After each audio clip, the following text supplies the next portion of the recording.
Good morning students. आज हम हमारे बीएड सेकेंड ईयर पेडागोजी और पॉलिटिकल साइंस में जानेंगे जो हमने पिछली कक्षा में जाना पाठ्यक्रम, उसका अर्थ, मीनिंग, उसको कंटिन्यू करते हुए इस पाठ्यक्रम निर्माण के कौन कौन से सिद्धांत है, प्रिंसिपल्स है, उसको जाने। यानी कि पाठ्यक्रम निर्माण करते समय हमको किन बातों का ध्यान रखना है, उसकी किस पहलू का ध्यान रखना है जिससे एक आदर्श पाठ्यक्रम का निर्माण किया जा सकता है। तो बेस्ट करिकुलम डेवलप करने के लिए हमको सबसे पहले जरूरी है बाल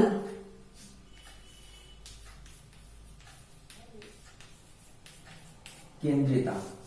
बाल केंद्रिता का सिद्धांत पाठ्यक्रम निर्माण करते समय हमको उसकी बाल केंद्रिता का ध्यान रखना है, यानी कि बच्चों पर फोकस करते हुए पाठ्यक्रम होता है। किसके लिए? बच्चों के लिए होता है, बच्चों के बेहतर भविष्य के लिए होता है, बच्चों को बेहतर शिक्षण उद्देश्य की पूर्ति के लिए होता है। तो पाठ्यक्रम बालकों को परिस्थितियों को ध्यान रखते हुए निर्मित किया जाना चाहिए। बालक को ध्यान रखेंगे तो बालक उस पाठ्यक्रम को सही समझ पाएगा और वह बेहतर तौर पर अपना जिस तरीके से अपना उद्देश्य पूर्ण करना चाहता है, अपना जीवन में बेहतर भविष्य निर्मित करना चाहता है, वो उस पाठ्यक्रम के बेस पर कर सकता है। अगला है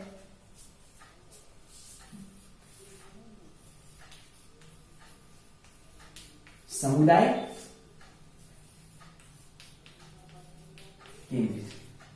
पाठ्यक्रम निर्मित करते समय समुदाय, कम्युनिटी का ध्यान रखना जरूरी है, क्योंकि हम जिस समुदाय, जिस परिवेश में रहते हैं, जिस परिस्थिति में रहते हैं, उसको हम दूर नहीं कर सकते, उसको ध्यान रखना जरूरी है। तो समुदाय केंद्रित पाठ्यक्रम ही एक आदर्श पाठ्यक्रम होगा, क्योंकि हम उसकी जो भी समुदाय को किस तरह से उसको डेवलप करना है, समुदाय का विकास करना है, वहां के लोग मतलब अपना विकास करेंगे तो राष्ट्र का विकास करेंगे। इस तरीके से समुदाय केंद्रित पाठ्यक्रम का निर्माण करना चाहिए। अगला है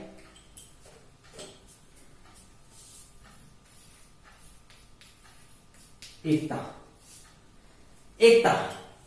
पाठ्यक्रम के माध्यम से हम एकता का निर्माण करेंगे। एकता मतलब जैसे राजनीति विज्ञान पाठ्यक्रम, ठीक है, राजनीति विज्ञान पाठ्यक्रम में सहयोग, सद्भावना, अधिकार, कर्तव्य, हम इन सब बातों को सिखाते हैं। हमारे संविधान, कानून, इसमें लोगों को एकता किस तरह से स्थापित की जाए, इन सब बातों को सिखाते हैं। तो पाठ्यक्रम में एकता होनी चाहिए, पाठ्यक्रम से एकता बनी रहनी चाहिए। तो इस तरीके से एक आदर्श पाठ्यक्रम का हम निर्माण करेंगे। इसके बाद आता है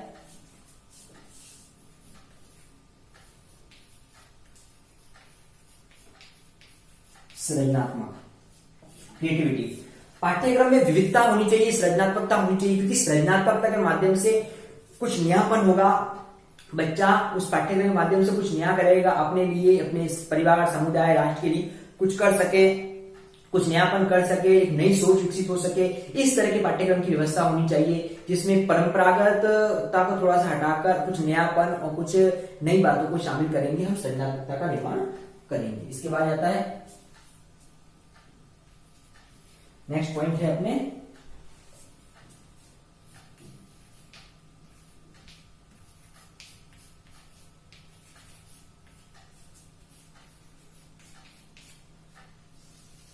क्रिया प्रधानता।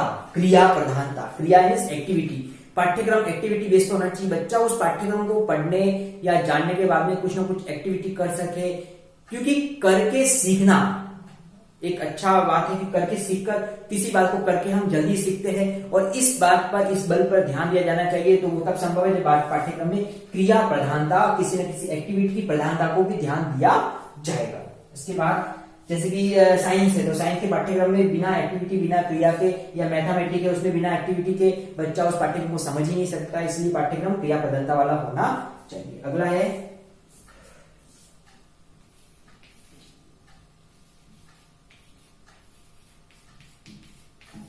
दूरदृष्टि,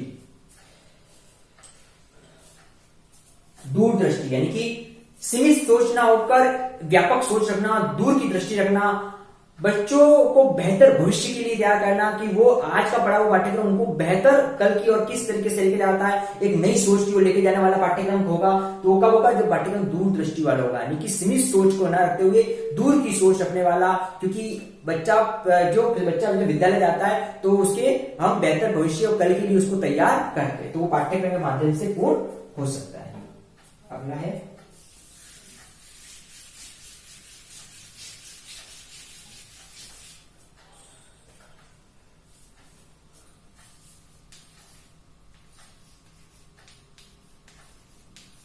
संरक्षण संरक्षण प्रदान करना, ठीक है ना। पाठ्यक्रम में हम जब पाठ्यक्रम बच्चों को पढ़ाते हैं तो उसमें बच्चों के हम देखेंगे कि कुछ ना कुछ, जैसे मान लो संस्कृति वगैरह सभ्यता होता है, उनको संरक्षण प्रदान मिले, बच्चा उससे विमुख ना हो, पाठ्यक्रम के माध्यम से अपनी संस्कृति से अपने जुड़ा हुआ रहे, अपने समाज अपने राष्ट्र की जो भी अपने कल्चर है उस कल्चर से जुड़ा हुआ है। ये तब बातें पाठ्यक्रम से हो सकती है। हम देखते हैं कि अब शिक्षक बनने से पूर्व भी हमको राजस्थान की सभ्यता और संस्कृति को जानना जरूरी है। तो यही बात समझ में आती है कि इस बात समझते हैं कि पाठ्यक्रम में संरक्षण क्यों आवश्यक है, ताकि बच्चा कितना ही पढ़ ले लेकिन अपनी संस्कृति और अपनी सभ्यता से विमुख नहीं होना चाहिए। तो ये बात हम पाठ्यक्रम से कर सकते हैं। अगला है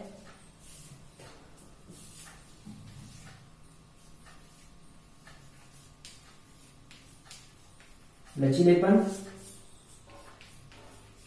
तथा विविधता।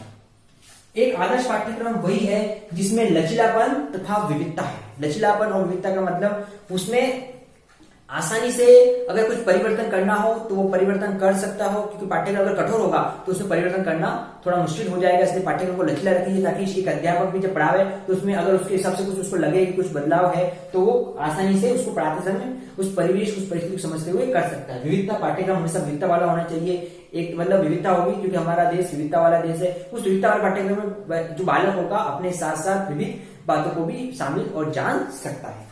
अगला है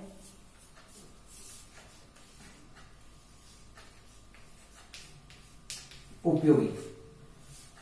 पाठ्यक्रम उपयोगी होना चाहिए। जो पाठ्यक्रम बच्चों को हम पढ़ाने जा रहे हैं उसके जीवन और उसके व्यवहारिक जीवन से संबंधित होना चाहिए और उसको बेहतर भविष्य के लिए तैयार करने वाला होना चाहिए। अगर पाठ्यक्रम में कोई उपयोगी नहीं है तो पाठ्यक्रम किसी भी उद्देश्य की हमारी पूर्ति नहीं कर सकता। इसलिए पाठ्यक्रम को उपयोगिता सिद्धांत लिए होना चाहिए, ताकि जो पाठ्यक्रम पढ़ रहे हैं उससे हम बालकों को कुछ ना कुछ बना सके और उससे वो कुछ ना कुछ सीख सके। जैसे कि गांधी जी की जो बुनियादी शिक्षा की, उसका मतलब ये था बच्चा इस बुनियादी शिक्षा के माध्यम से स्वावलंबी बनकर और खुद कुछ ना कुछ कार्य कर सके, ठीक है ना। उसके बाद है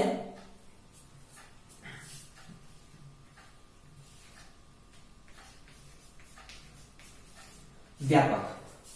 पाठ्यक्रम कभी भी सीमित ना होकर व्यापक होना चाहिए, व्यापक सोच वाला होना चाहिए। पाठ्यक्रम में व्यापकता होगी, ठीक है। जैसा कि हमने सह संबंध में जाना है कि पाठ्यक्रम में विभिन्न विषयों को भी शामिल किया गया है, ठीक है। इस तरह से विभिन्न विविधताएं, विभिन्न बातों का पाठ्यक्रम में समावेश होना चाहिए। जैसे मान लो पाठ्यक्रम जो हम स्कूल में डिसाइड करते हैं उसमें खेल गतिविधियों को प्रोत्साहन देना, उसमें विभिन्न जो जयंती वगैरह उनको प्रोत्साहन देना, कार्यक्रमों को मनाना, इस तरह से विविध व्यापकता पाठ्यक्रम में शामिल होनी चाहिए। उसके बाद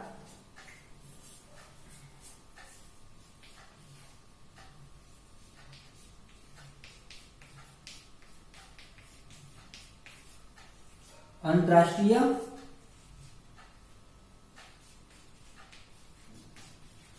सद्भावना। एक आदर्श पाठ्यक्रम वही है जो अंतरराष्ट्रीय सद्भावना, यानी कि संपूर्ण विश्व एक है, वसुधैव कुटुंबकम, सभी विश्व की जो समस्या एक समान है, हमको उसके साथ लड़ना है। यानी कि अपनी सोच तक न रोकर संपूर्ण विश्व के बारे में सोचना रहा और संपूर्ण विश्व को अपना मानना, इस तरह से सोच वाला पाठ्यक्रम होना चाहिए ताकि बच्चा हमेशा अपना तक सोचकर संपूर्ण विश्व के बारे में सोचे, क्योंकि आज हमारी परिस्थिति नहीं, संपूर्ण विश्व की परिस्थिति एक समान जैसी हो गई है। तो इसलिए अंतरराष्ट्रीय सद्भावना का विकास कर सके ऐसा पाठ्यक्रम होना चाहिए। और अंतिम है इसमें नैतिक। एक आदर्श पाठ्यक्रम वही है जो नैतिकता का पाठ सिखाए, यानी नैतिकता सिखाए, अच्छे आचरण सिखाए, बच्चों को एक आदर्शवादी बनाए, व्यवहारिक बनाए, जो उसके जीवन के संबंध में सही है। इस तरीके से हमने जाना कि पाठ्यक्रम निर्माण के जो सिद्धांत है, इसी को बेस, इसका आधार बनाकर एक आदर्श पाठ्यक्रम की नींव और आधारशिला रखी जा सकती है। तो आज हमने क्लास में पाठ्यक्रम निर्माण के जो विभिन्न सिद्धांत है, ठीक है, उन सिद्धांतों को हमने जाना। अब इससे रिलेटेड आज का आपका असाइनमेंट है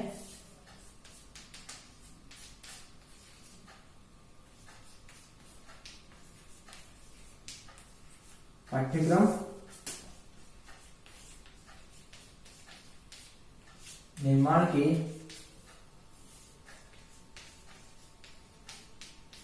सिद्धांत बताइए। तो पाठ्यक्रम निर्माण के कौन कौन से सिद्धांत है जो हमने आज क्लास में जाना, उसी के बारे में आपको असाइनमेंट करना है। स्टूडेंट्स, इस कोविड के समय में हमको सावधानी सतर्क रखनी है और सरकारी नियमों और इस जो हम पर जो जो सिचुएशन हमारे साथ उत्पन्न हुई है उस सिचुएशन को हमको बड़ी सावधानी और सहजता से निभाना है और अनावश्यक हमको घर से बाहर नहीं निकलना है, और निकलना पड़े तो मुंह पर मास्क का प्रयोग करेंगे और इस जो नियम है नियमों का पालन करेंगे। Thank you.